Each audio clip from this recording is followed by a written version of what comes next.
સુરતના કતારગામ વિસ્તારમાં લલિતા ચોકડી પાસે બાકડે બેસવાને લઈ થયેલા ઝઘડામાં શ્રમિકની હત્યા કરનાર 3ને સીસીટીવીના આધારે પોલીસે ઝડપી પાડ્યા છે.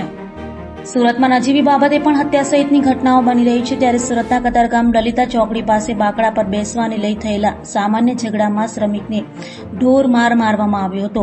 ઢીક મૂકીનો માર મરાતા શ્રમિકનું સારવાર દરમિયાન હોસ્પિટલે મોત નીપજતા શ્રમિકને માર મારી હત્યા કરનાર રિક્ષા ચાલક સોહનસિંહ મારવાડા, રાહુલ સકપાલ અને મેહુલ ઉનાગરને ઝડપી પાડી તમામને સળિયા પાછળ ધકેલી દીધા હતા. ગઈ તારીખ 27/5/2024ના રોજ કતારગામ પોલીસ સ્ટેશનની હદ વિસ્તારમાં લલિતા ચોકડી પાસે એક અજાણ્યા ઈસમ સાથે મારામારીનો બનાવ બનેલો હોવાની પોલીસ સ્ટેશન ખાતે સ્મીમેર હોસ્પિટલથી જાણ થતાં પોલીસે આ અંગેની કાર્યવાહી હાથ ધરેલ.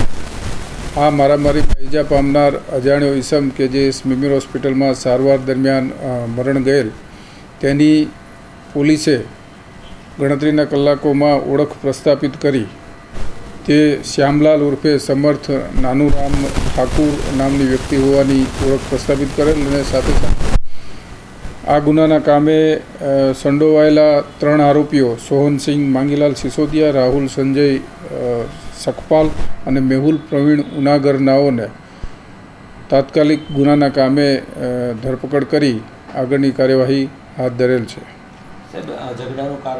આ કામનો બનાવ છે એ બનાવની જગ્યાએ બેસવા બાબતેની સામાન્ય બાબતમાંથી ઉપસ્થિત થયેલ જે અંગે મારામારી દરમિયાન આ કામના આરોપીઓએ ભોગ બનનારને ઢીક મૂકીનો માર મારતા એ પડી જતાં એને હેમરેજિક ઈજાઓ થતાં એનું મૃત્યુ નિપજેલ હતું.